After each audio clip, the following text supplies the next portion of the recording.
Welcome to this week's Flippinar. This is Ty, aka the Flip Man. Those of you all who have joined early, I really appreciate you coming out. This week, it's going to be a little different, so I may shorten up some of the first part of it. If you've never been on one before, I try to go through some information about wholesaling, about me, how I got started. So those of you all that have been through it before, so just bear with me. I do that for those who never have heard of wholesaling or of me or never have been on one of these. So please bear with us on that. And I'm going to go ahead and share my screen here.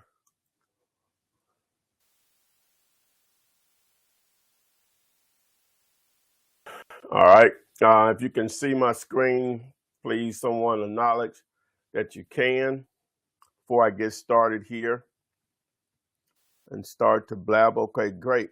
Okay, I'm hoping the sound quality is good also on my earbuds. So let's get it. So wholesaling houses, no cash or credit, step by step. Today's topic, today's training, think like a realtor, get paid wholesaling real estate. Obviously, you know, I'm playing off some words there. I'm biting a little bit. So I try to look for stuff that works, stuff that people can remember, but I think I have some quality information here.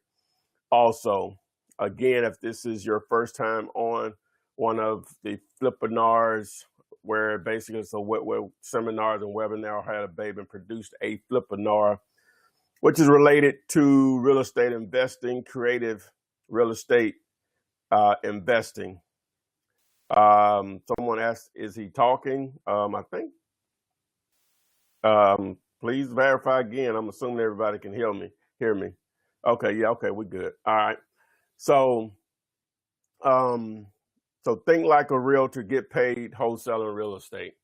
All right, so I'll go into that in a moment, but let me go through the first part of the Flippinar, and we'll get to the topic. I think I went pretty detailed in it, and hopefully I can share some information to get you in the mindset of understanding how a realtor's mind works versus how a wholesaler works, and why I personally think you can be a realtor if you want, an agent if you want, but in reality, wholesaling is more profitable, just any way you slice it up in so many ways. Before I get into that, attorney advisors, just short disclaimer, you're not going to make $10,000 a month if you don't do anything. I'm going to give away two. Let me forget, Darren is not on here tonight, but I don't think. Don't let me forget that I got to give away 2 free courses after the Q&A period. I have a question and answer period after everything, where I'll pretty much answer any question about wholesaling houses, wholesaling commercial real estate, or whatever, you know, and we'll go with that for a little while also. So I'm going to give away 2 courses, one from a phone number, one from the people that are logged in on their laptop or PC or tablet or whatever. So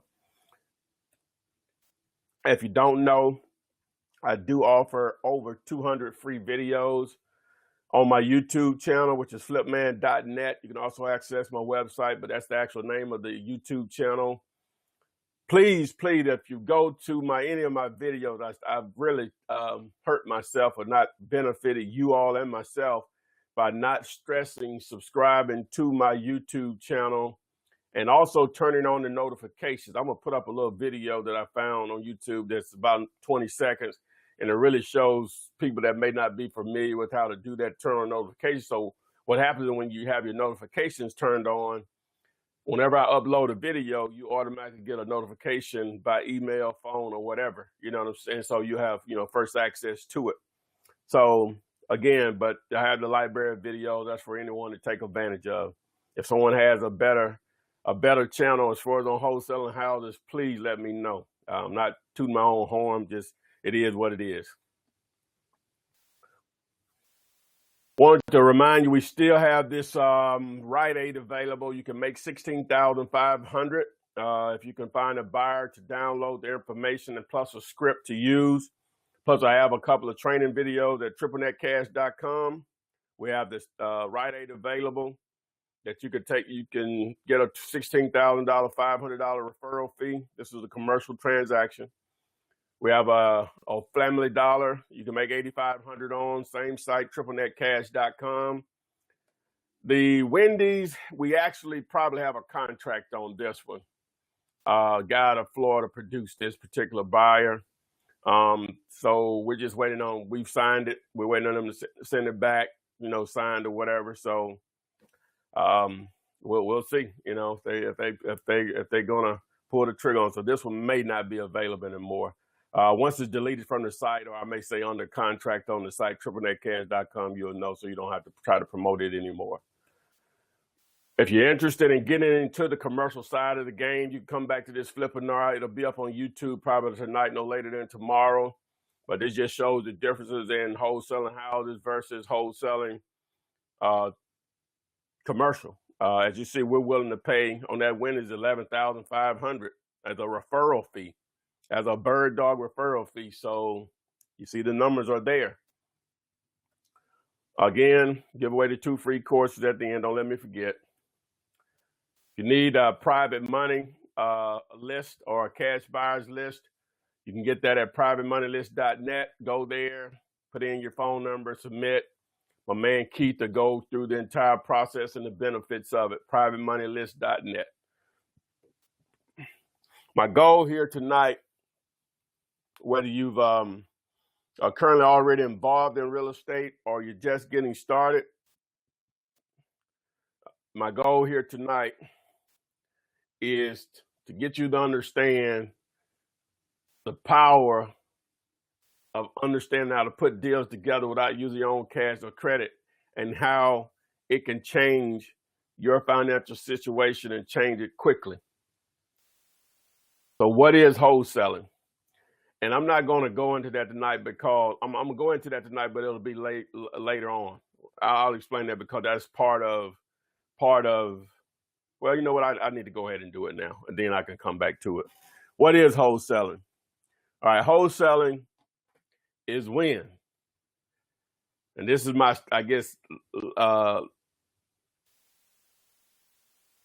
this is my a street version or layman's version of the definition. I'm gonna have an official definition later on in the video when we get into the topic.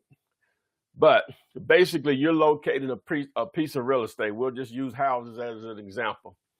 Through the actual owner, it could be through a broker or a seller, but we're just going to say you're dealing with the actual owner of the property. You and that seller, you all negotiate a price that works both for you all. Understanding that in order to be an attractive wholesale deal, it has to be really cheap, really cheap. And you have to know what the house will sell for in excellent condition in order to know if you have a deal or not, which that's a whole phase in itself, but you have to know that. So we're just using an example. You found a house $100,000. That's what it will be worth fixed up. We call that ARV, after repair value, which means simply what will the house appraised for in excellent condition. Okay, so for whatever reason, might be a tired landlord, divorce, medical bills, relocation, too many repairs, whatever the situation, you can get it under contract for $30,000. Now, you don't have a buyer or anything. So now you have a house fixed up, would be worth $100,000, but you get it under contract for $30,000. You advertise this property either online, offline, maybe a combination of both. And you put a price on it, we'll just say $45,000. You start to receive calls, text message, emails. You give them access to the property, may have a lockbox on it, maybe just the front door may be open, whatever the situation. One guy calls you back and says, hey, I can't do 45, will you take 39 for it? Okay, me, got under contract for 30. He says he's 39. How fast can you close? as soon as we can get a clear title. That's the language you want to hear. So a clear title can happen within 5 to 7 days. So I'm taking that $9,000 spread.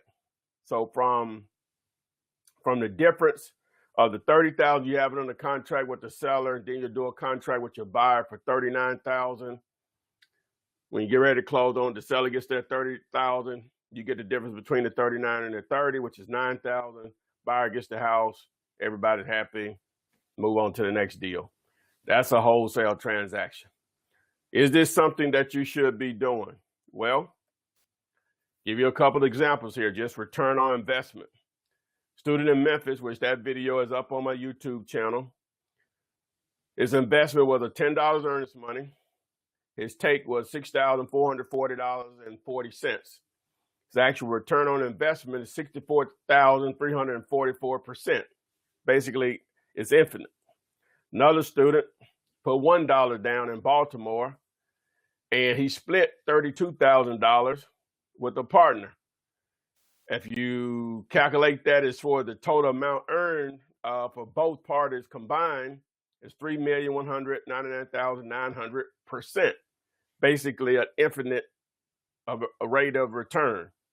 Now, you can get into buying houses and flipping them, but if you, just as an example over here to the left, if you invested $50,000 in the house with the buy, the fix, and then you sold it at $80,000, which is a $30,000 difference, your rate of return is 60%. Yeah, you made more money than they did combined. Well, not on this particular deal, but on the other one, you made more money.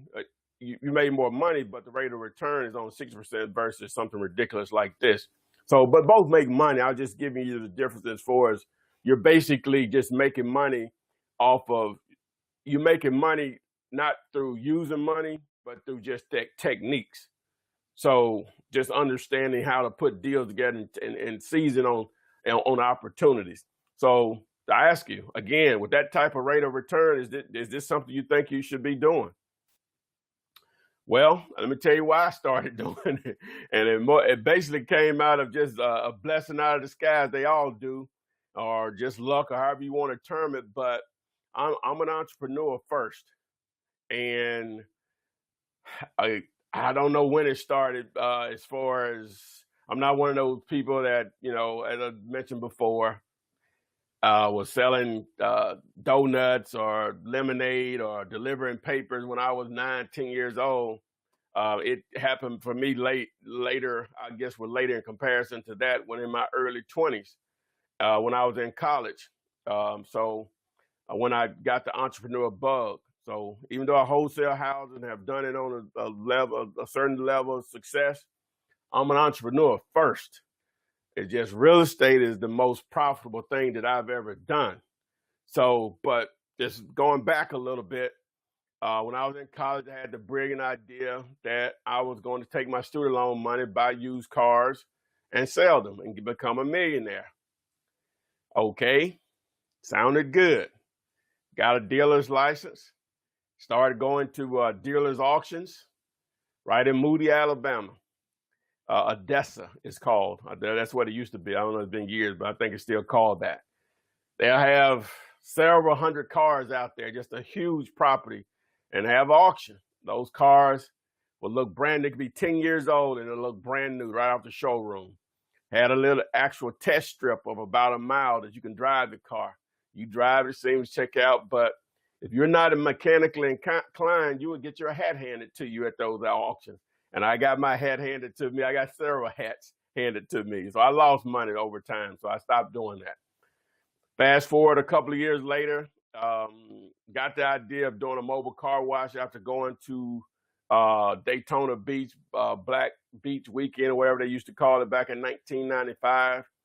And one of my brother's friends was making 6 figures in Orlando, Florida with a mobile car wash. So I couldn't wait to get back to Birmingham to buy me a van, a water tank, and a pressure washer with student loan money again. And I did that. And it went well. Even with the $900 van, I think I bought it was baby blue. It was an old passenger van with the seats taken out. Bought a 100-gallon tank, a pressure washer, brand new. And it was great as long as it was hot. You know, it was 100 degrees that particular summer some days. But my cousin and one of our childhood friends, we were out there getting it, going to beauty shops, barber shops, places of business. You know, we're not hurting for business. We just show up and have a little sign on the van. People see us watching other people's car. Well, y'all watch my car. Boom, it was going until it got cold. Just like now. Okay, now I'm in the South, so you people in the Northeast or wherever, Midwest, you will laugh at this, but you know, the high today was like 40 something. That is freezing to us. You know, the low this morning was probably in the 20s, but you know, the high for today was 40 something. We don't like that. We're used to high 50s, low 60s. We can deal with that. You know what I'm saying? But when it's just in the 40s, high in in the 30s, oh, that's ridiculous. But anyway, so I couldn't do that, the mobile car wash. So I tried multi-level marketing a few times. I'm not a salesperson. I know it may seem like it, but I'm not. I'm horrible at it. And so the last thing that I was in before I got into real estate was prepaid legal. I think it's called Legal Shield now. And I think I sold one policy or whatever they called it back then.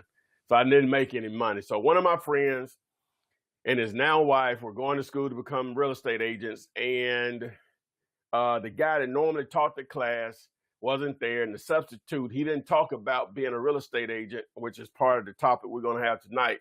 He didn't talk about being a real estate agent. He talked about investing in real estate and creative ways of investing in real estate without using your cash or credit.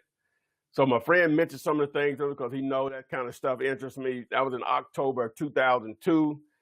I didn't act on it at that time. A couple of months later, I was at my mom's house for Christmas. I was up early in the morning. She was preparing breakfast, biscuits and syrup, which is my favorite. And I was watching TV and I saw Carlton Sheets No Money Down infomercial. It was about halfway through the one that I was watching, and I said, let me find the one from beginning to end. And, you know, they didn't really tell you anything. So I found one that's 30 minutes long. And all they tell you, I made this much money, I made this much money, but it doesn't tell you how the money was made. But it did strike my interest. So my mom didn't have internet at that time, so I waited until I got back to Birmingham, and I did a search online at this message board, an entrepreneur online message board I used to frequent called ablake.net. And I asked the question, does Carlton Sheets program really work? And only one person replied, he said, yes, it does, but Ron LeGrand's course works better. So I went to find Ron's site, and at that time he had a package where he was selling for about $1,500, you know, and it had, you know, several different courses in it. And at that time, just nowhere, I didn't have that kind of money. You know, that was almost a month's pay. I made a little more, but it was a month's pay. And, you know, that would be a month's pay and me not paying no bills, you know, so, you know, you can't do that. You know, I wasn't in a position to do that. So they had a condensed version of the course for $69.99 with $80 with shipping. And I got those. It was in cassette tape form. It was back in 2003.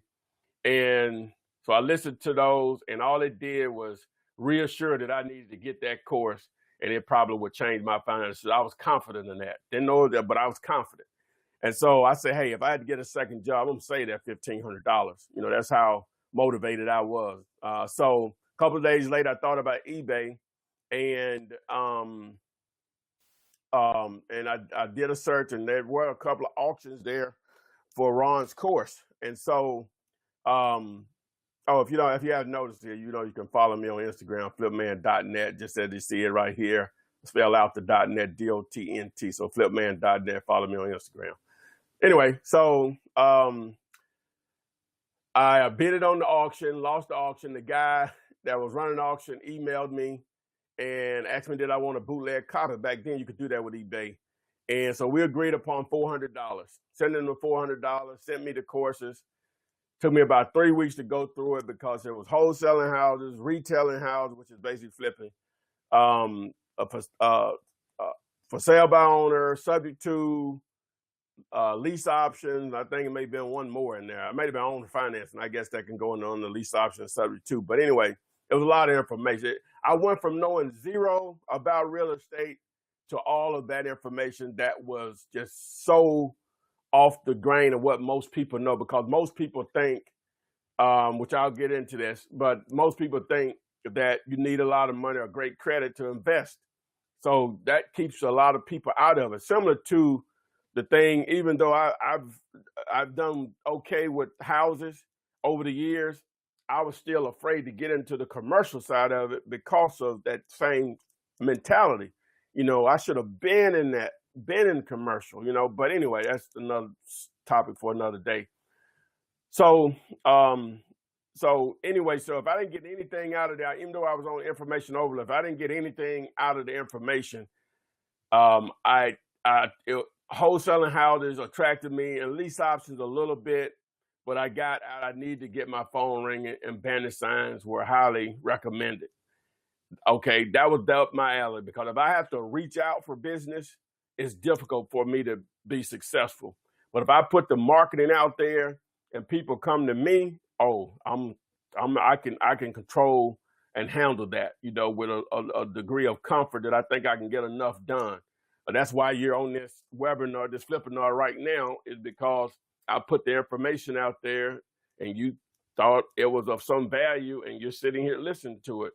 I'm good at that. Well, I don't want to say good. I can do enough to feed myself, and that comes from the flipping houses to this is a hobby or whatever, and this is paying off in the way I wanted it to from the beginning when I started doing it, because I can put out a commercial property and people can run with it. They can do more than me. That was my intentional, one of my main goals whenever I started producing, building the channel that you see on YouTube, is that one day I would have enough like-minded people that believe in what I had to say and the opportunities that real estate can present, that we can all make money. So that's sort of where we are now. And I can't wait till 2017 starts. It should be real crazy, you know. But so long story short, I put out the signs on a Sunday morning and started getting calls that Monday. The first two calls I received, one of them was a lease option opportunity. The other one was a wholesale opportunity. The lease option opportunity blew up in my face because the seller wasn't in it. I'm not going to go into the story. You can go back to the most recent Flippinar. I think it's called co-wholesaling. You can go back to YouTube and just look up there, and I explained that entire process. But basically, the lady gave me $5,000, and I had to give her money back. If the screen stopped showing her and the volume, somebody just let me know. I can see it in the chat. So I had to give her her money back. Long story short on that. So that deal blew up in my face. First deal now, blew up in my face. And even though she had put $5,000 cash in my hand and at Old Charlie's on Center Point Parkway in Birmingham. If you listen to this, you know where it used to be. It's not there, and I think a Mexican restaurant is there now. But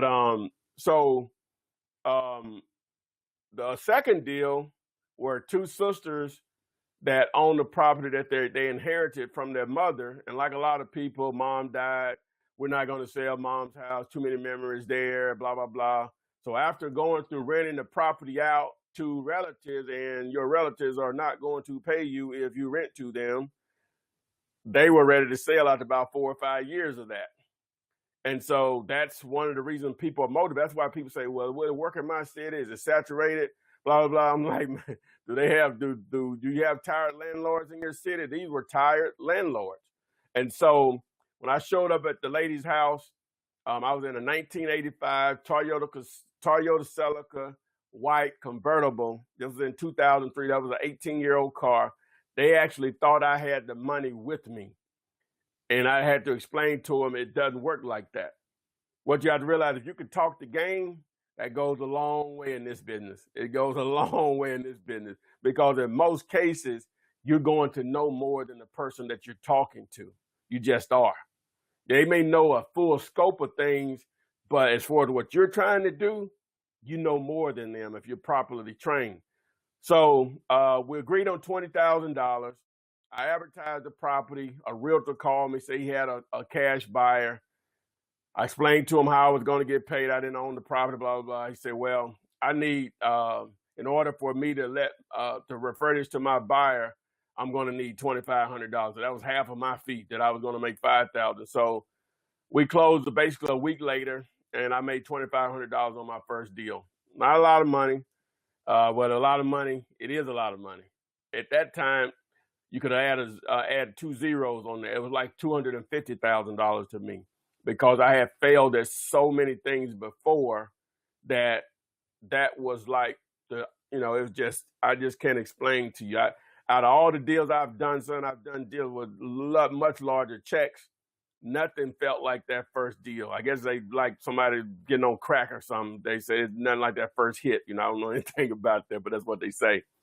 So I started, as I said, in January 2003, did about 10 deals over the next 12 months. I quit my job May 1st, 2006. So I really could have quit that first year, but I was afraid to because I had quit the same job before, nearly started to death, and I was glad they let me have the job back. And plus I felt obligated to the managers that spoke up to me for getting the job back.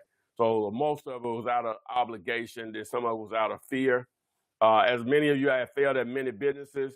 I'm from a small town of less than 1,000 people. I don't live there now. I live in Birmingham, which is about 1.2 million metro. So big enough to do enough deals. Trust me, I'm no smarter than you are. Born and raised. But what may be different than most people is that I'll take action. I'm not afraid to make a mistake. I still make mistakes.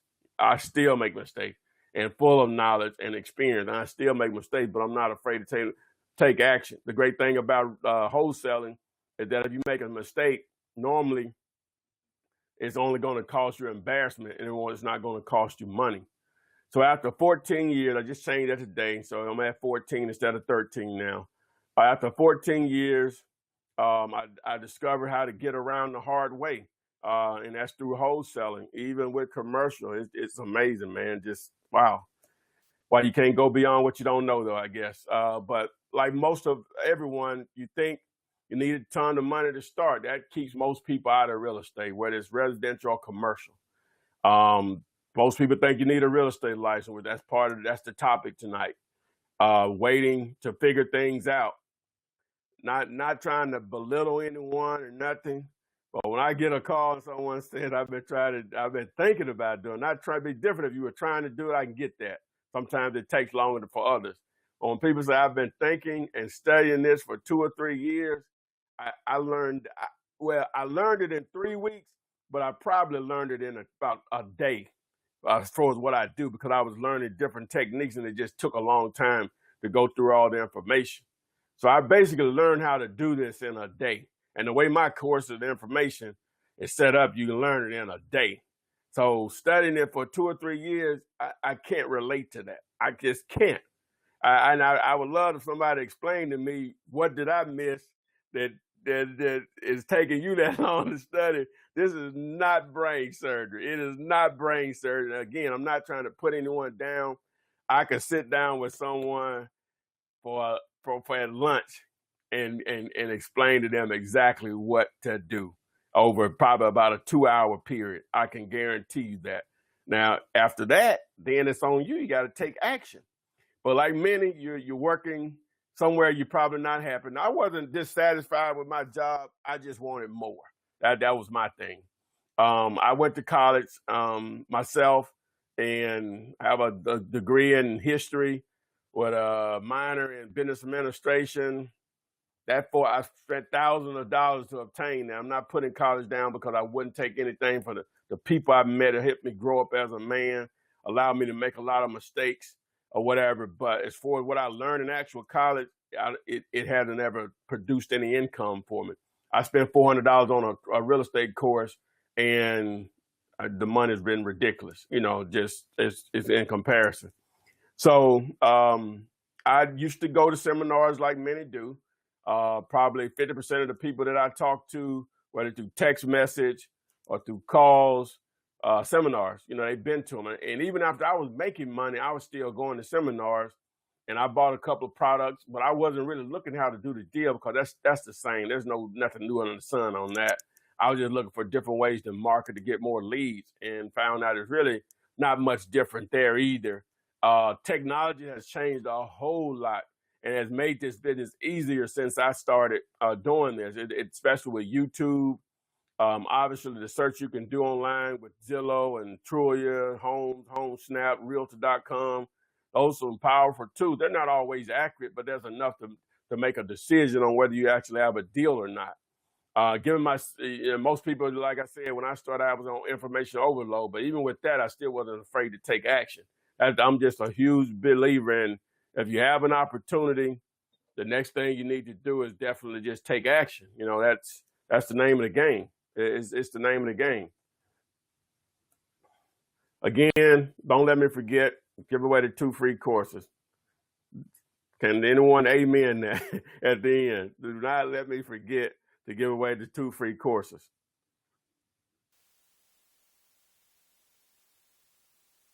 All right, there we go. All right, we're getting now. Okay, now we're here. So it took me, we started exactly at 6, so it took me 30 minutes to go through the spiel. Okay, so think like a realtor, get paid wholesaling real estate. What am I talking about? All right. One of the common questions people ask, do I need a real estate license to invest in real estate, to flip properties, whatever? Okay. Again, don't forget flipman.net. Hit me up on Instagram. Please follow me. Please follow me on YouTube. Subscribe and turn on your notifications. All right. Think like a realtor, get paid wholesaling real estate. Realtors do the same thing that you do as a wholesaler, but there are a couple of differences. All right. As a wholesaler, as a realtor, we'll just say as a realtor, as a real estate agent, the objective is to find out where the money is, that's a seller, and where it's going, that's a buyer. You stand in the middle and get paid. Now, with a realtor, they have limitations on their pay, whereas you as a wholesaler, you don't have limitations.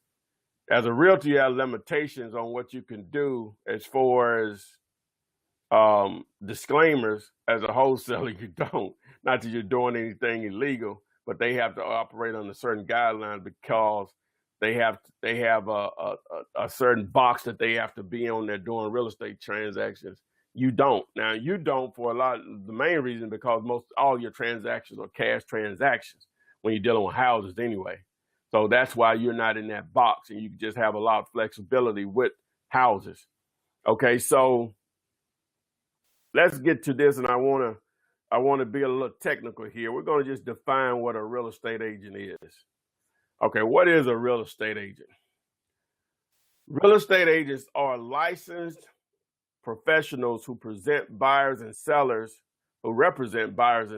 in real estate transactions. Most agents work for a real estate broker or realtor who has additional training and extra certifications. Agents usually work completely on commission, so their income depends on the ability to assist clients and close transactions. All right, I have another definition that's a little plainer, I think. A real estate agent is an individual who is licensed to negotiate and arrange real estate sales, works for a real estate broker.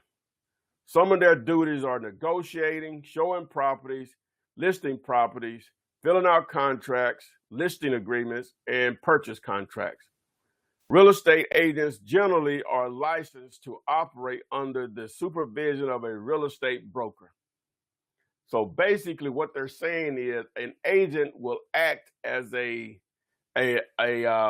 representative for a buyer and or a seller to handle real estate transactions. So that's why they need a license. They're not a principal interest within the deal. They're acting as basically a free agent to handle one or the other side of a transaction.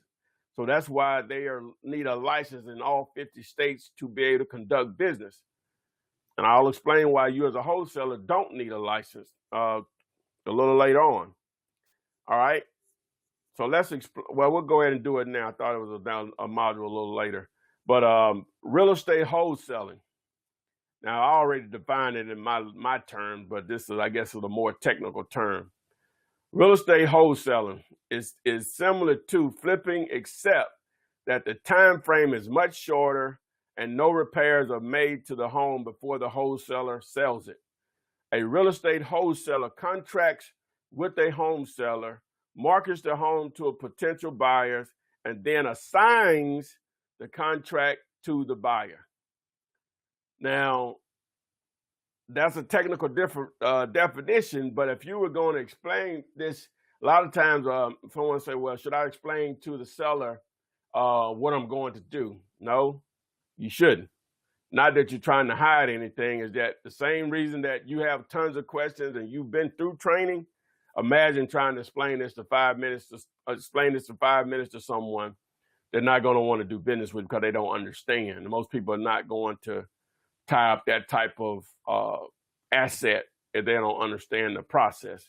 And you throw a loop in it, they already may be a little shaky on it. You throw a loop in it where they're trying to explain, well, I'm going to find you a buyer and blah, blah, blah, and I'm going to get paid through an assignment. They don't know what you're talking about. And plus, it sounds like a realtor, but you don't have an agent. It sounds like a realtor, but you're not an agent. It's just like a truck and a car do the same thing, but they're different. You see what I'm saying? They do the same thing, but they're different. A lake and an ocean are the same thing, but one is different than the other. You know, they're in the same, I guess, family, but they do different things. Same thing with a wholesaler and being a real estate agent. All right, so you got two types of agents. You have a buyer's agent, which, you know, they could do both, but you have a buyer's agent, which is a real estate agent who represents only the buyer of a property in a real estate transaction. This type of agent agrees to exclusively represent the best interests of the buyer, usually under a formal contract. That's the buyer's agent. They're basically like someone say, I'm ready to buy a house, whether it's for their own personal use or an investment. They may hire an agent. So that would be they would do a listing with a contract with an actual buyer's agent, and they'll do the looking for them. Now, really, if you don't have the time, those are the people that don't have time to do it. But in reality, you don't even really need that. If you're an investor, you don't need an agent for yourself, in my opinion. And especially if you're going to deal in that world, dealing with listed properties that real estate agents have, you want to contact the actual listing agent, which I'm about to go over that definition. And I'll explain once we get farther in here why you want to do that. So that's a buyer's agent. Like I'll have people all the time, even students, they'll say, this real estate agent, I met them the day they called me and said they can send me properties. I said, they're not sending you anything special. Anything that they send you, you can look up on the internet yourself. It's already on the internet. They're not, see, that used to be the thing because everybody wasn't internet savvy. Everybody didn't have a smartphone like they do now. But for a buyer's agent, and I guess it's still people out there because you have people not as tech savvy or just knowledgeable about those things as others, but there's really no need for them as an investor unless you just don't have time. I can see if you don't have time and you want them to, but in reality, it's hard for me to wrap my mind around that. You always got time to, you just have to reorganize your priorities, in my opinion, especially when you're looking for deals. If you're going to deal with agents, but regardless of that, you don't need the buyer's agent because it puts you at a disadvantage because the listing or selling agent now has to split their commission, and you don't want that. Again, I'll get into that in a moment. All right, so seller's agent. All right, a real estate agent who exclusively represents the seller of a property in a real estate transaction. The contract between a property owner and an agent agreeing to sell the property requires the agent to perform certain duties, including research selling prices for comparable properties, actively marketing the property, and advising the best offers received for the listing. I'm going to stop right there. All right. So basically, the researcher recently selling prices for comparable sales. Those are comps. Actively marketing the property. That's MLS, which will allow them to probably place on Zillow, Realtor.com, Trulia, and then advising the best offers received for the listing. So when you place an offer through a seller's agent, they present it to the actual seller. Now, remember that part of it. Well, I'm going to go ahead and explain now since we're here. In a lot of cases, the seller agent has a huge amount of influence over the decision of the owner. This is why I say you don't need a buyer's agent. You need to contact the listing agent and give them an opportunity to make 100% commission on the deal. Because if you inject a buyer's agent into the deal, then they have to automatically split the commission, and they haven't even gotten to the broker yet, where he takes a part of it also. So therefore, a lot of times the listing agent, like one of the ladies that's helping me, someone's helping me with, well, no, it's a student. She called an agent and directly about a property. So I don't take blind offers. And what he means by, well, I think what he means by that, he wants them to view the property before he just submit an offer. But see, he just knows she's probably an investor and it's going to be lowball or whatever. But he's a dumbass. Well, excuse my language. He's a dummy, because you should look at it, if you're dealing with an investor, it's volume where you're going to make your money. You know, if I list a property for a seller, or I'm trying to find a property for a buyer that's going to live in the house or sell the house that they're living in, or whatever situation, I may not see them for 15 years. Whereas with an investor, you work with them, they may do deals with you every month for the next 15 years. See, their mind that's why I don't like dealing with them. Most of them can't see that. They just can't see. That's clear as a bell to me. But anyway, so the reason I'm bringing that up is the seller's agent will have such an influence on a lot of sellers that the seller may actually take your offer, but the realtor, if they're doing what they're supposed to do, even if they are legally binded, ethically binded to present the offer, they say, well, we got an offer, but it's too low. They tried to lowball. We can get a better offer than that. So a lot of sellers will be like, okay, we'll wait. But in reality, if they came to him, oh, I think this is going to be the best offer we can get, the seller probably take it. You know, that's the influence that they have over them. That's the influence that they have. Not on all sellers, but a lot of sellers. So that's why it's to your advantage whenever if you're going to do listed properties, right, is that you contact the listing agent and offer them the 100% commission, because now, even though you may have offered considerably less than what they would have wanted to take, but the commission side of it may still be more than if a buyer's agent paid full price for it. You see what I'm saying? So it's to your advantage to contact the listing agent. So I've been over this before, and I guess another Flippinars, but that was one of the first ones, I think. So let me read the rest of it. The selling agent must hold a current state license to practice real estate transactions, also called a listing agent, as I said. All right, so let's get into some numbers here, okay, and understand how they actually get paid. How do real estate agents get paid? Okay, as I said, you have a selling/listing agent. It's based on commission in most cases. They can do flat fees. Sometimes they do that. But based on commission from the final sales price of the property. Normally 5 to 6%. It can be lower, it can be higher. But normally we're talking about 5 to 6%. Once you get in more of the higher end houses, like $1 million or $2 million, it may drop down to 2 or 3%. You know, it just depends. All negotiable. But normally they have standards that they like to operate under, because they have costs and the fees that are needed to continue to be an actual agent. All right. So as I said, sometimes they will offer a flat fee. Then, as I said, the commission is negotiable normally, but they normally hold to that, and they get paid. You don't have to pay them up front. They get paid at closing. Okay. So they're working on commission. That's basically what we're saying. So we're going to use 6% as the number. So as an example, and I'm going to take you through an example all the way to comparing a wholesaler's money to how their money is split. I'm going to go through all of that right here. All right, on the next few slides. So, all right, the final sales price of this example is $100,000. All right, 6% commission. Buyer's agent split because they produce a qualified buyer. So the next screen here.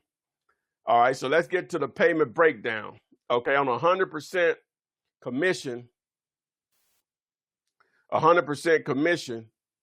It's $6,000. You split with another agent because they produced the actual the buyer. So that's they only get $3,000. All right. What you don't know is, well, you might know it. I might have a couple of agents here. Is that now they have to split with the broker. Now I have a schedule here, and I would like for an agent to tell me what they think the norm is. I didn't research that, but I know some of the percentages.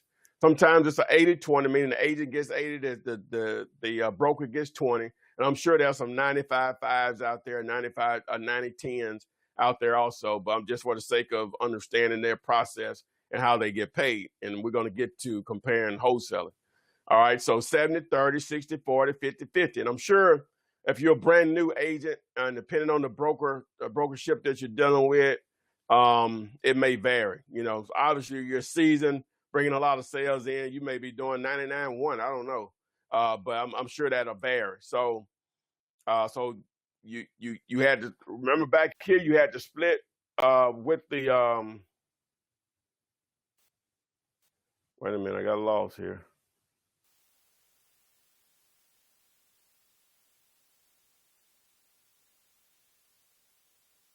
Back here, you had to split with the other agent. So we're working off $3,000 here and not $6,000.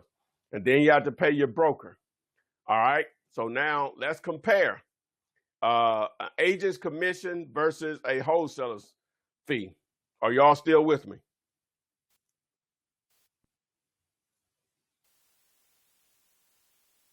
All right. Okay. So $100,000 sales price. All right. And 6% commission, $6,000, $3,000 split with the buyer's agent, and then we're just going to use an 80-20 split with the broker. All right, so we're at $3,000 right now. All right, on the wholesaler side, same sales price, $100,000. There's no limit on the fee you can make. You have it under contract for $100,000. The ARV is $195. It needs $15,000 in repairs. You advertise it at $125. All right, so let's look at the money difference here. All right, so after the 80-20 split, they get $2,400. After you find a cash buyer that pays you $115 for it, even though you were asking $125, you made $15,000. Now, obviously, it could be a situation where you only make $2,400, but the difference is that's the best they can do. There's no limit on what you can do. That's the difference. This is the best they can do. There's no limit to what they can do. I had a similar deal like this where this number was 40 just last December. So that's the best that they could do. There's no limit over here what you can do. So if you ask yourself, do I need a real estate license to do this? No, you don't. If you want it just because you just want one, it's definitely because you need one. Because all the information that they have accessible to them, it's all online. It's not like they're getting privy information. Sometimes they may have realtor notes or whatever. It don't matter. It's just so much free information out there that you deal with them because they do have a certain number of deals. But as far as you being one, I don't want those restrictions personally. I don't want those restrictions that they're under. They have to disclose every time they do a deal that they're an agent if they're doing it for their own personal gain or personal investment. I don't want those restrictions. I don't need those. I'm operating within the laws and parameters. I don't need those. So, again, these are the difference. They're limited. You're not. They're limited. You're not. I don't know what else to say. I hope I did a good job of explaining the differences and the breakdown. But at the end of the day, they're limited and you're not. They're limited and you're not. All right, so we're going to go ahead and get into the second part of this Flippinar. Then we'll get to the question and answer. So, all right, so most people are here because they want to change their financial situation. All right, 3 to 5 deals per month are going to do that. So let's break down what it takes to do that and then some raw numbers here. All right. In order to accomplish that, you must talk to 3 to 5 people per day. You are a marketer in reality more so than a wholesaler. That's the way I like to term it. Let's just do some numbers. If you do 1 deal per month, and we say you average 5,000 to 7,000 per deal. Now, in some markets that may be 10 or 15. Some markets that may be 20, 30 on average. But conservatively, we'll say between $5,000 to $7,000 per deal. You do 1 deal per month over the course of a 12-month period. That's 12 deals in 12 months. So that's $60,000 to $84,000 that you've made. Not bad. That changes a lot. That changes things for a lot of people. Let's say you do 2 deals per month, $5,000 to $7,000 per deal, 24 deals in a year. That's $120,000 to $168,000 per year. Hey, most people can quit whatever they're doing. Most people can quit with that 60 to 84, but most people can quit what they're doing and do this full time. Let's get a little bit more excited about it. Five deals per month. So that's 5,000 to 7,000 per deal. That's 60 deals in a year. That's $400,000 to $420,000 per year. Did I say it? And I'll keep saying it every time I do these. Now they know your name at the bank. Hello, Mr. Taylor. How are you doing? I'm doing great. How are you today? Okay, again, don't let me forget about the free courses. If you need real proof of funds, you can go to realpof.com. If you're dealing with real estate agents, you're going to have this. There's no way around it. You're going to have some form of proof of funds. Doesn't have to do through this service here, but you're going to have proof of funds. All right. If you're looking for a private money or cash buyers list, privatemoneylist.net, submit your phone number. That's why most of you all, some of you all are here now. And the next page, Keith Yak is going to go into detail about the service. I've used it. Darren and I use this. Well, back to the proof of funds. We use this same proof of funds that he provides. That's why the winnings is not available right now. It's going to probably come down because we have a contract, but we had to get to the point of putting it on the contract, and we use these exact proof of funds to do that with.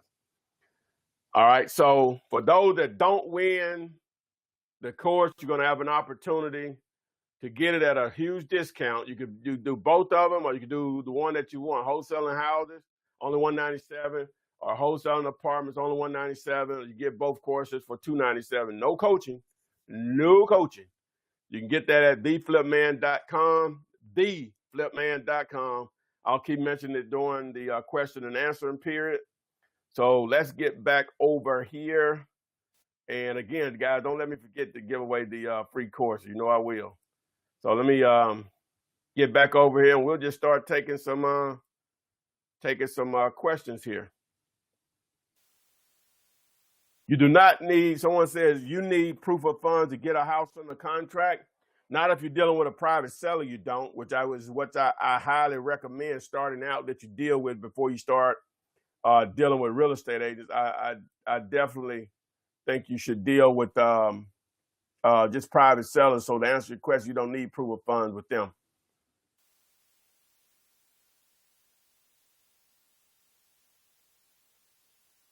But you do need proof of funds with dealing with a title company and with a real estate agent or a broker. Someone says, do you answer seller calls live or send to voicemail? I try to answer. If I'm in a position to answer, I'm going to answer. I have a special number that goes to my phone. There's just so much technology out there that makes all that stuff easy to distinguish what's business and what's personal. But I'm going to try to answer it. And the reason I want to answer because I'm not the only one out there doing this. The first ones to the first come, first serve. So I'm not going to mess around. If I can answer it, and if I don't answer, I'm going to call them right back. Let's see the next question. What's the best way to get 3 to 5 sellers to contact you? Signs. Well, I'm a big believer in banner sign, and it just comes from experience. I've done billboard, radio, TV, obviously direct mail. the internet, social media, nothing works better than bandit signs. Nothing works better. All of them work, but bandit signs are the cheapest and the most effective if done correctly. The cheapest and the most effective. What more can you ask for? At dirt cheap signs, you can get one color 9x24 for like $120. Shipped to your door in most cases. A couple of weeks to receive them.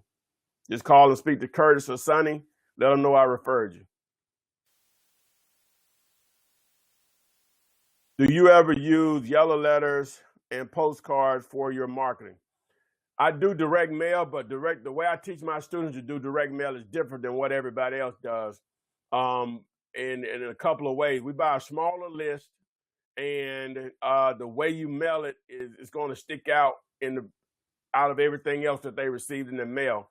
You're not going to blindly just send to a list. You're going to do due diligence on your list to make sure you increase and be more efficient on who has equity and who doesn't have equity.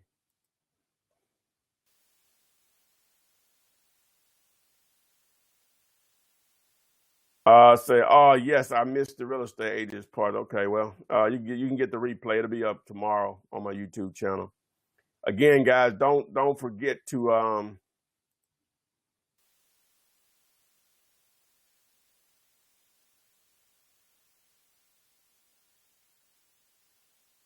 gonna go back and share my screen here. So hold on a second. I can still read the chat room here.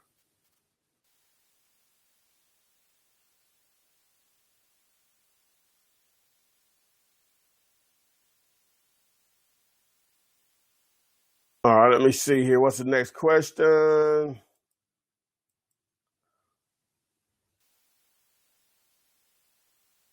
Can I resell an REO property under contract? Well, dealing with a foreclosed property, obviously a lender, a bank, someone owns it and is going through a real estate agent. It can be done, but again, you're gonna have to have proof of funds along with $1,000 earnest money in most cases.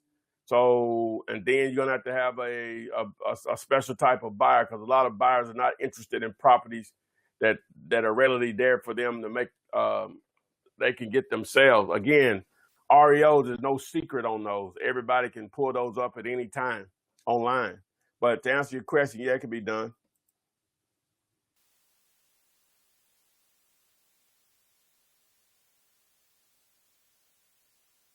Someone says, when you meet up with a seller and they see the contract and see the verbiage, buyer and or signs, how do you explain to the seller what an assignee is? I've never gotten that question. I've never gotten that question. But if they did ask, it basically saying is that if someone came, I'll explain it to them. If someone came along and say, hey, I don't want you to buy this property, I'll buy it from you before you buy it. That gives me the right to do that. I'll just explain that part to them. But that question has never came up. They don't, trust me, guys. When they're motivated, and this is simple, the contract I use anyway, it's simple, and you don't even have to have that verbiage in there. All contracts, and I was told this by one of the best real estate attorneys, probably in the state, I know in this state, all contracts are assignable unless the contract says it's not assignable. So you don't even have to have that verbiage in there.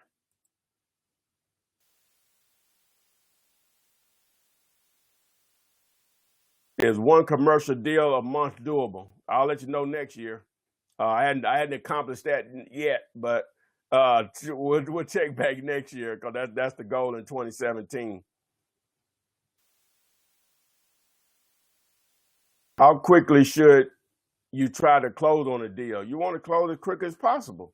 Some of it is beyond your control, but if you have a buyer in place, it should always be within 10 days. That's it shouldn't take longer than that. Unless there's a title issue, then that's beyond your control at that point. But if everything is cool, it should be less than 10 days once you have a buyer in place. Now, you may have it under contract with a seller, and you may have to be 3 weeks in on your contract, but once you get a buyer, it should take less than 10 days. How many signs should I be putting out a week? Ideally, at least 50 a week. Ideally. If you can do more, but ideally at least 50 a week.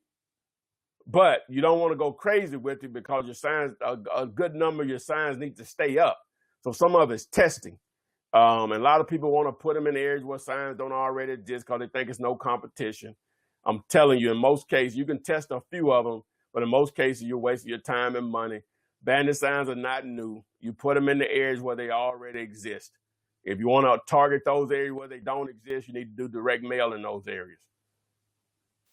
What if the seller has a tenant? If it has a tenant, you just work it out. You know, one of the recent deals that I did, they had a tenant, and I had to physically move them. Well, I had to pay someone to move them out. You just handle it. Now, sometimes it's a deal breaker. Some just depend on the situation. It's just too many things. Just depend on the situation. Yes, dirtcheapsigns.com. I think you spelled cheap wrong, but dirtcheapsigns.com.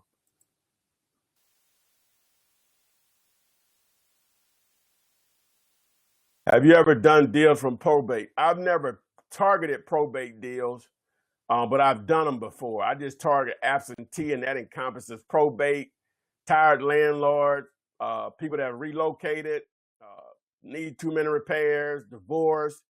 So if you're doing absentee, it just encompasses all of that. But I've never just targeted probate deals. Anything that's time consuming, I'm normally not going to be interested. That's just me. I'm not saying don't do it. It's just me. What area should newbies, depends on where you live at in Alabama. You know, obviously the bigger the city, the more the opportunities. It depends on where you live at in Alabama, or what are, you know, the bigger the market, the more opportunities. It's really that simple for me. Do you use listsource.com as your resource? That's one of them. Yes. I did a recent Flippinar on that. I have quite a few videos on my YouTube channel talking about ListSource and Melissa data.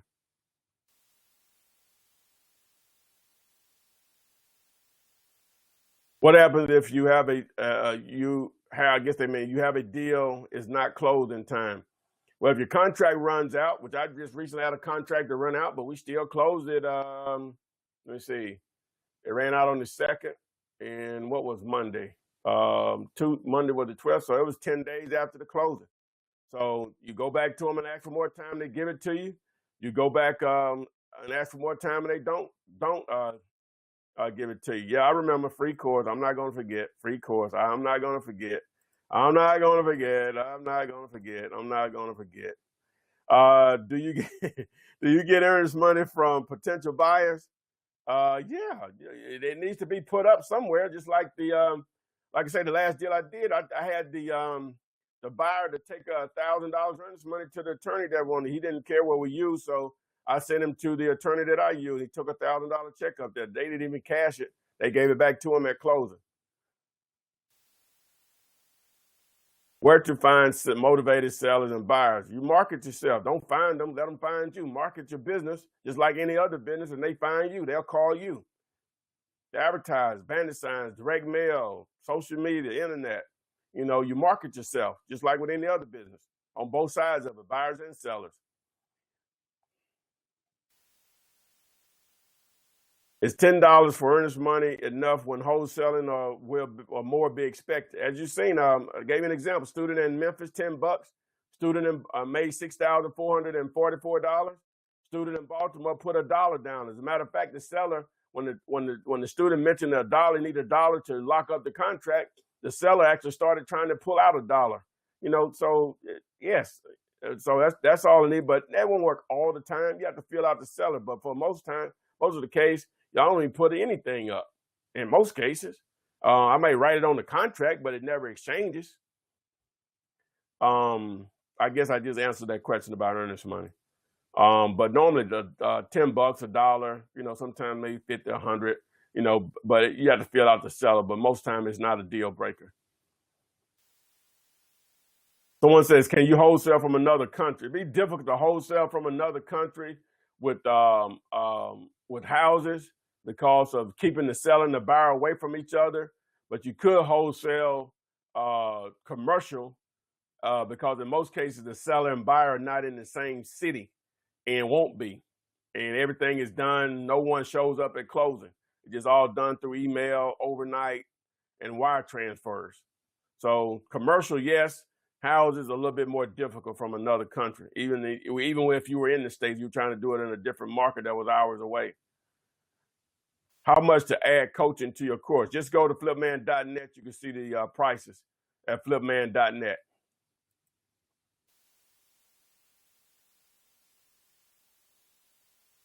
How do you find a good title company? You don't find a good title company. If you have a deal, in most cases, your buyer is going to dictate that. So you don't, that's something I always advise my students, don't even worry about that part of it. If you have a seller and a buyer in place, getting your deal closed is the easy part.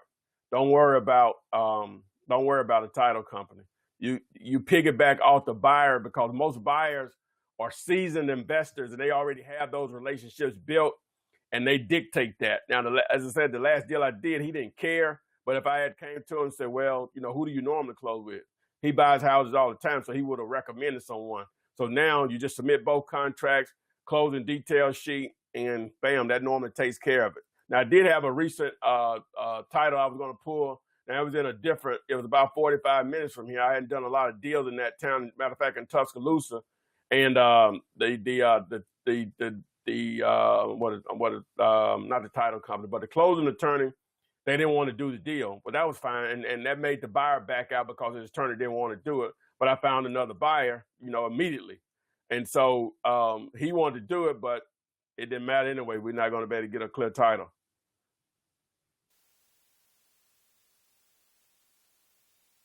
Can I file an affidavit of memorandum on an REO property? I'm not sure why you would do that.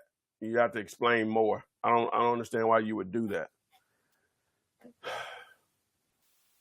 Someone said, have you ever done deals in probate? I thought I answered that. Do you have a sample yellow letter? Yeah, that's something that's in the course, but it's not that difficult. Just think about it. You just basically asking someone to buy the house. There's no real brain surgery, but that's something that's in my course. Can I use your contract in any state? I'm not an attorney, but my contract has been used all over the country.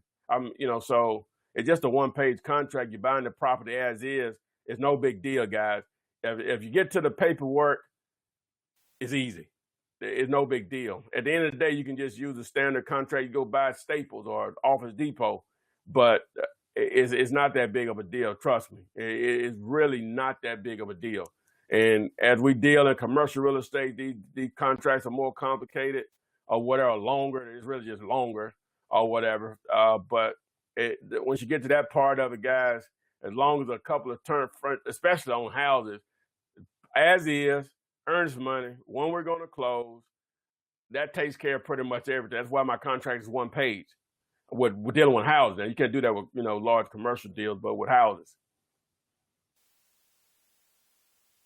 Someone says, I don't have any bandit signs in my city, none. What do you think that means? Now, do you don't have any in your city or the part of the city you hang out in? There's a difference. Because where I live and where I place bandit signs is about 20 minutes away from where I live. There's a difference. Sometimes you have to get outside your comfort zone. Now, depending on what city you're in. Again, do they don't have any signs in your city or where you live in your city? There's a difference.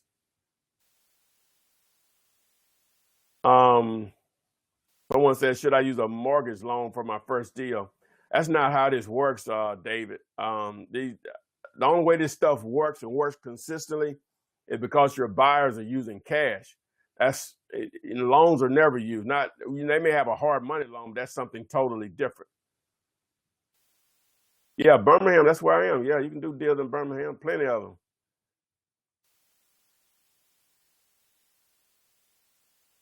All right, let me see. All right, do you ever personally work with contractors? I have. I haven't recently, but I have. And if so, do you prefer them to do? I'm not sure. Oh, do I refer them to buyers and charge a referral fee? Nah, I've never done that. I've never done that. It really doesn't work like that. I've never done that. I just use those relationships. I use them for something else down the road. I don't charge them anything. That's up to you. There's nothing I would do. So I had a contractor contact me today, and I'm trying to figure out a way to leverage. What you'll realize, if you're a good contractor, he doesn't need to contact because he has too much work. Contractors that reach out for business, that's a red flag. Good contractors, they're backed up, because you have a lot of bad contractors out there that take people money and won't finish the job. If they're reaching out to you, that's a red flag. Good contractors don't look for business. They have too much business. That's just from my 14 years of experience. There's nothing there to leverage, trust me. Where can I get a contract? You just go to my site, flipman.net, enter your name and phone number in that area of the site, and boom, you'll receive a text on where you can download the contract free. Flipman.net. Should you only market for free and clear properties? It doesn't matter if it's free and clear or not, as long as the debt that's owed on the property, whether it's tax liens, mortgage, or actually liens themselves, it doesn't matter as long as those are less than the price that you need to make the deal work. If there's taxes on the property of $3,500 and the price that you need to work is $8,000, that works. That $3,500 will come out of that $8,000 at closing. But if it's a situation where they owe a $50,000 mortgage and the number that you need is $20,000, then that deal doesn't work. So it doesn't have to be free and clear. Is a power of attorney necessary when not present or out of state or country? I don't know. It depends on what type of transaction you're talking about. You have to be a little bit more clear on what type of transaction you're talking about. And sometimes you have to ask for a contract extension as well. Oh yeah, that happened. That's going to happen. If you do this long enough, that's going to happen. It just is. All right. Someone says, do I need to start an LLC to do my first few wholesale deals? That's up to you. I didn't. That's totally up to you, but it's not needed. To answer your question, I did it probably the first 3 years without one, but I wouldn't recommend you do go that long. But to answer your question, it's not needed. That's something you just want to do for a number of reasons, but it's not needed to start. Eventually you need to do it, but to start. Well, basically that's the same question someone else just asked. Is it better to start your brand on the wholesaling as an individual or on a business? I base it on what your resources are. If you have the resources to purchase, to handle the cost of setting up an LLC or an entity, then along with being able to get in your marketing start, then do it. But if you have to choose, you can't do it all at one time. You put that on the back burner. Wait till you do a deal or two, and then you can take care of it. But don't let that prevent you from starting.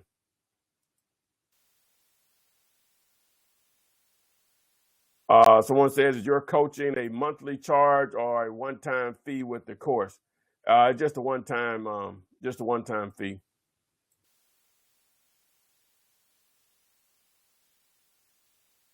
Do I ask the seller? Do I ask the seller or the buyer for a contract extension? You're asking the seller. That's the person that you your contract runs out with the seller. You need more time with the seller. That's where that's where you make your money. The buyer, if their contract runs out, you got a problem. You need another buyer. But just as a reminder, you can get, I'm gonna give away the course here, 2 courses here in a second. Wholesaling houses, you can get it for $197. Wholesaling apartments, you can get it $197. You can get both courses for $297. No coaching. The flipman.com. All right, let's go back here. Let's see here. Yeah, you're going to get with the seller.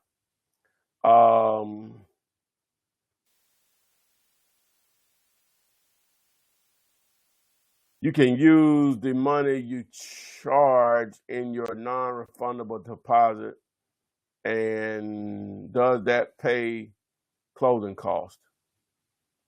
I'm not. Oh, somebody did that at Barbara. I guess they were answering her question. All right.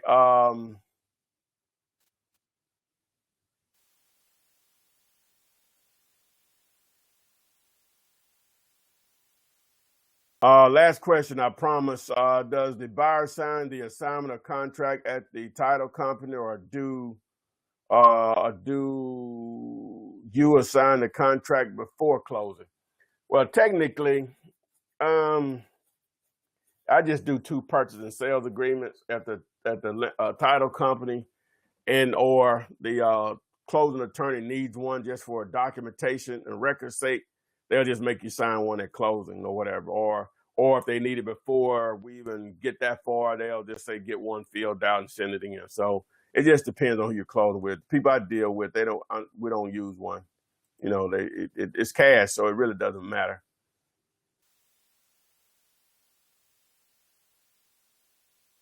Somebody say, what's the best way to find buyers? The best way to find buyers is having great deals. Advertise great deals. Buyers will contact you. You build a buyers list. You may have a great deal, 20 people contact you.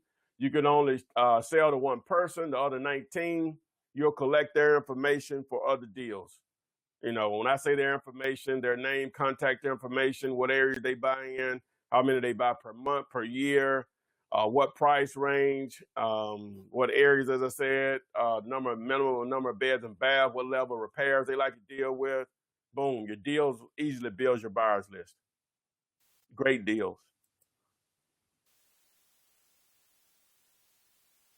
Where do I get an assignment contract to assign to the end investor to get my assignment fee? Google is a powerful tool. Google is your friend. They're all over the place.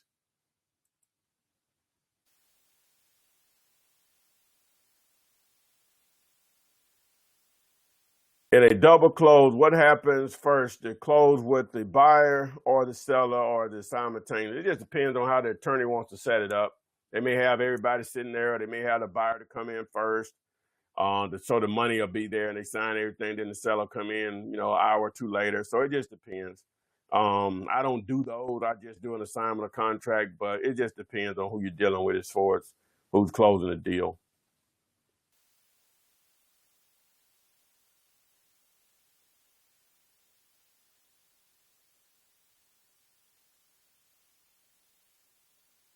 What do you typically say to those who say it's illegal to wholesale? You have to have a license.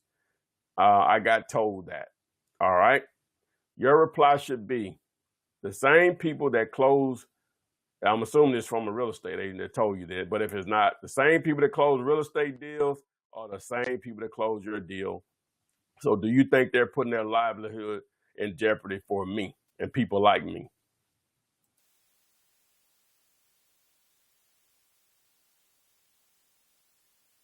And the other thing you should say, do you know this? Or because you don't know, you think it's illegal? There's a difference. Just say you don't know. Don't say it's illegal. Just say you don't know.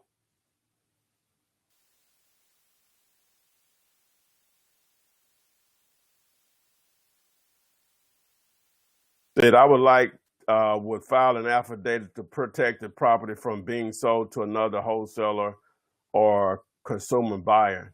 That's what your contract is for, is to prevent that. You can go do that if you want to, but that's what your contract is for. That's up to you. I've never had that to happen to me. Most of the time, sellers is just not going to do. So you have to have both the seller and the buyer to do that. And most of the time, sellers know they've already signed something with you. They're not going to do that. It's just going to be very rare that's going to happen. Well, if there are no bandit signs in your city, number one, I would put something out on a Friday and just let them ride. I would just already know that I'm always be buying bandit signs. I'll put them out on a Friday evening and let them ride, because you're going to probably get calls because they're not any there. Now, if you start getting calls from, whoever, the bandit sign police, whatever they call them or whatever, Hey, you say, I told them guys not to put them. I told them to put them in such and such county or whatever. But I would probably test it out, put them out on the Friday, and when they come down, they come down. Next Friday, put some more out because you're going to probably get calls because people are not used to seeing them, and they'll call you. It's really that simple. So what is your best free resource to get income? I just Google the address and I compare sites: Zillow, Trulia, HomeSnap, Homes, Realtor, and I'm looking for consistency at the highest price. What I mean by that, I'm looking for at least 2 to 3 numbers that are close to each other. That's normally going to be enough for me to know that, hey, this is probably what the ARV is. Sometimes it's wrong, but for the most part, it's right. For what we're doing, you just need a ballpark. There's no exact number. You just need a ballpark.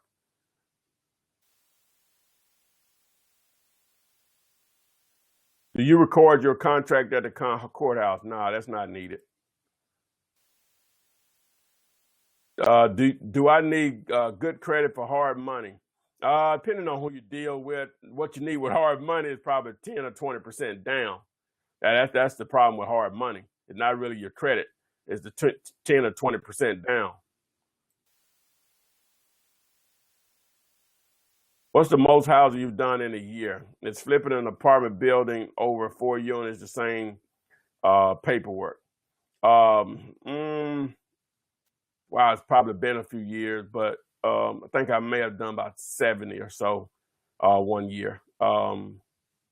Get close to that, but I think I did around that. I'm not sure. That was pre-07. It's flipping an apartment building over 4 units the same. Yeah, it can be, depending on the price of it, more or less on how complicated the contract will be.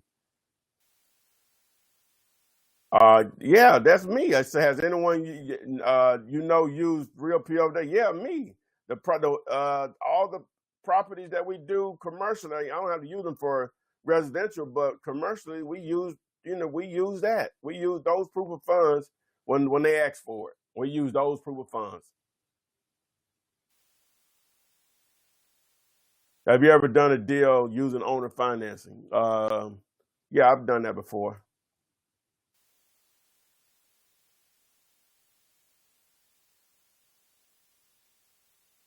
Do you have a spreadsheet to state? I have a flipper. It said, do you have a spreadsheet to share to that is cost of renovation, something to help me figure out repair costs? There's a Flippinar. You can go on my channel that I did on estimating repairs.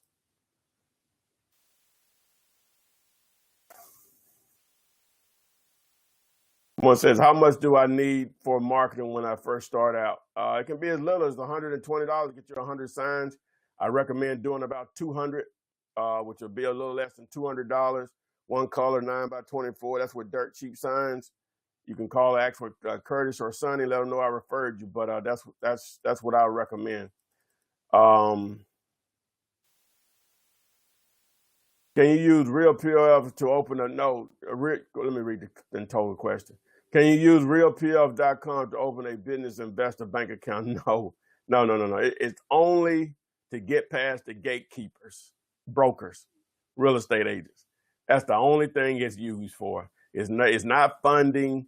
That's what privatemoneylist.com is for. It's not funding anything like that. It's only to get you past the gatekeepers. That's the only thing it's used for. What exactly is POF? I'm not sure I'm clear. Proof of funds. When you're dealing with realtors, they want proof of funds. POF, short for POF. Can I do wholesaling as an active real estate agent? Sure, a lot of agents are wholesalers. Yes. I didn't say all agents were blind to this, but most are.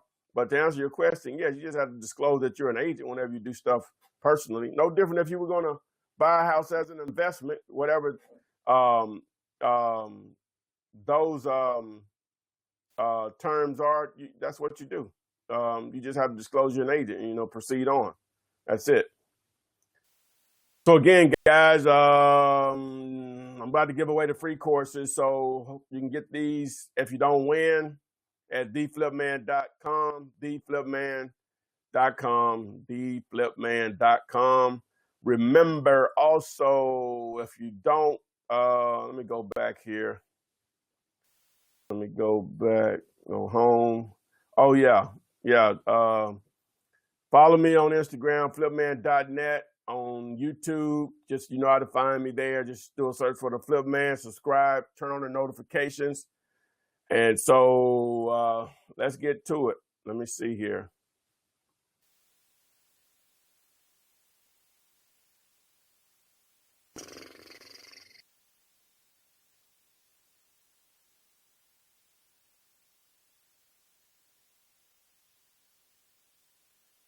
We'll stop the screen sharing.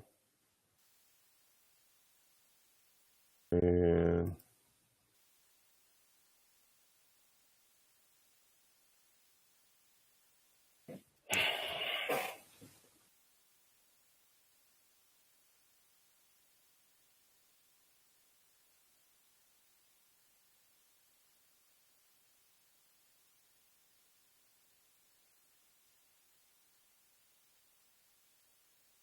one second here. Let me go through my little deal here and let it spit out something.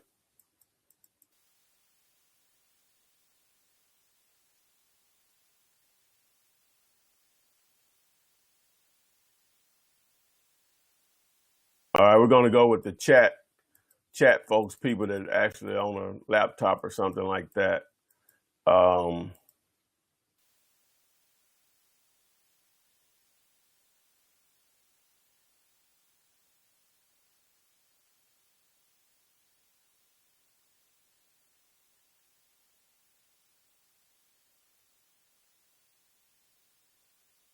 right.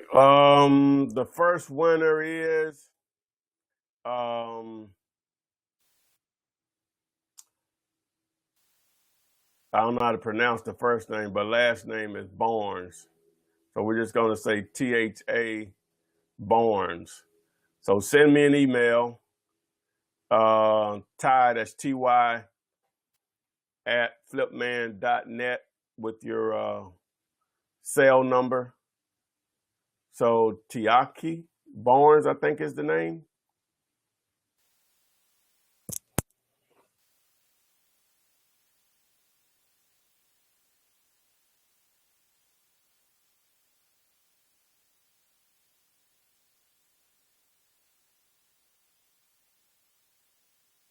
All right. So yeah, send me an email at Ty, that's TY, at flipman.net. Ty, TY, that's TY at flipman.net.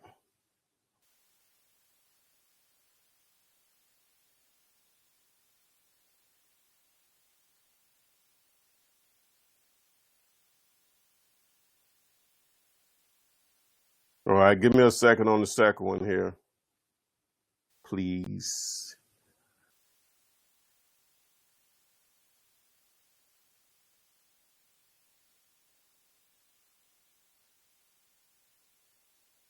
Oh, I'm also give away some on Instagram and YouTube tomorrow too. But you have to be a follower on Instagram. I'm gonna give away 2 from Instagram and 2 from YouTube subscribers tomorrow. Should be around 1 p.m. East Central Time.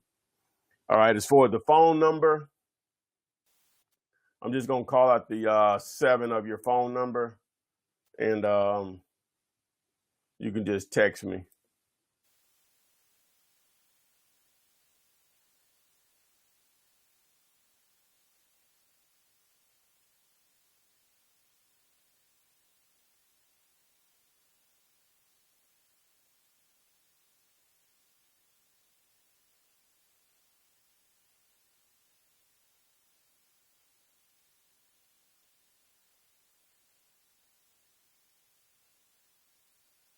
All right. Your phone number. Just gonna call out the last 7 of your number. The last 7 of your number is 478-2734.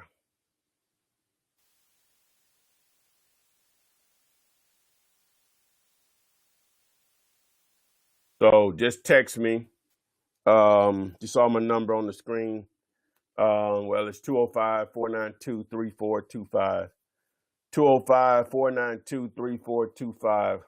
Matter of fact, I'll just send you a text right quick. And you have an iPhone. Much respect.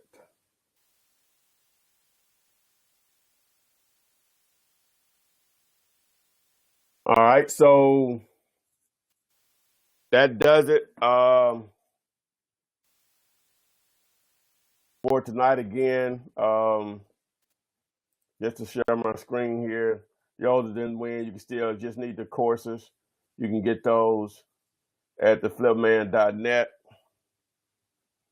At theflipman.net. .com. Theflipman.com. You can get them for $197 separately, or you can get them both at for $297. Again, I get an opportunity to win the courses on tomorrow. You see my at flipman.net on Instagram. If you don't have an Instagram account, go set one up. I'm going to start to try to put a lot of information out there. You're limited on the time. But I'm going to start to try to do more content there as I've done on YouTube. So again, guys, I thank you for coming out. Please share this with family and friends. This will be on YouTube later on tonight or possibly tomorrow. Again, I really, really appreciate everyone coming out. And I guess if everything goes as they should, I'll see you guys on next week again. You can get the courses at theflipman.com. If you want the full courses, you can go to flipman.net. And with the coach, if you need the coaching, go to flipman.net. So thanks again, guys, and I will see you on the flip side.